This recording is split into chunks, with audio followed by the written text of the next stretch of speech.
اسلام کی سیاست کیا ہے؟ کیونکہ ایک یہ بھی سوال ہے نا کہ مولوی کا سیاست سے کیا کام ہوتا ہے، آپ پھر ایسے کام کر رہے ہیں. دیکھیں ہمارے ہاں سیاست جمہوریت کو مسلط اس لیے کیا گیا ہے، یہ ایک ایسا زہر ہے جو ہماری رگوں اور نسوں میں اتر گیا ہے. آپ سیاست میں آتے ہیں، آپ مجھے بتائیں کہ ہم نے الیکشن کو کتنا مہنگا کر دیا ہے کہ آج قوم کا غریب آدمی تو یہ سوچ بھی نہیں سکتا. بہت بڑی بات ہے ایم پی ایم این اے، میں سمجھتا ہوں وہ ایک چیئرمین اور کونسلر کا الیکشن بھی نہیں اپنے پیسوں سے اس لیے کیونکہ ہم نے ہر چیز کے اوپر سرمایہ لگا دیا ہے. اب آپ سرمایہ کی بنیاد پر اگر کسی کی عزت کرتے ہو اور کسی کو قوم کا حاکم اور ذمہ دار ٹھہراتے ہو تو یہ یاد رکھیں کہ وہ تو سرمایہ دار ہے. وہ آپ سے کل اچھا اس کو سرمایہ دار ملے گا تو وہ اس کے نظریات پر اس کو ہم اپنا اہم سمجھے گا، امانگ کر لے گا، اور اس سے آگے چلے گا تو وہ اس کو اپنا امانگ کر لے گا.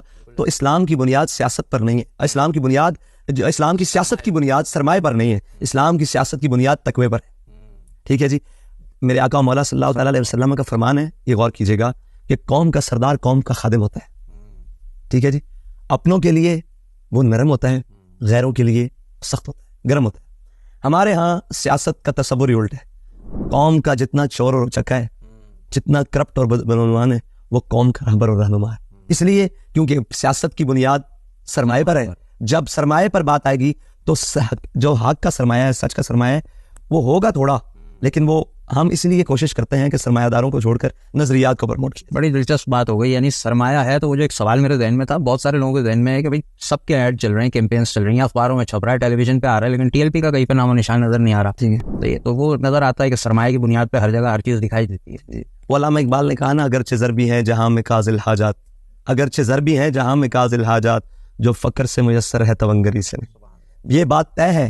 اگر آج بھی تحریک لبیک کے کام میں برکت ہے یا وہ کر رہی ہے، وہ سمجھتی ہے، تو ایک نہ ایک دن آئے گا بھائی ہم بڑے مشکل اور بڑے سخت اور ظالم اور جابر نظام کے سامنے کھڑے ہیں، اس نے بڑے بڑے شخصیات پی لی ہیں. تو ہمارا کام ہے جدوجہد کرنا، سرمایہ کو چھوڑ کر افراد کے اوپر محنت کرنا، اور ان افراد کے اوپر محنت کرنا جو اہل ہے.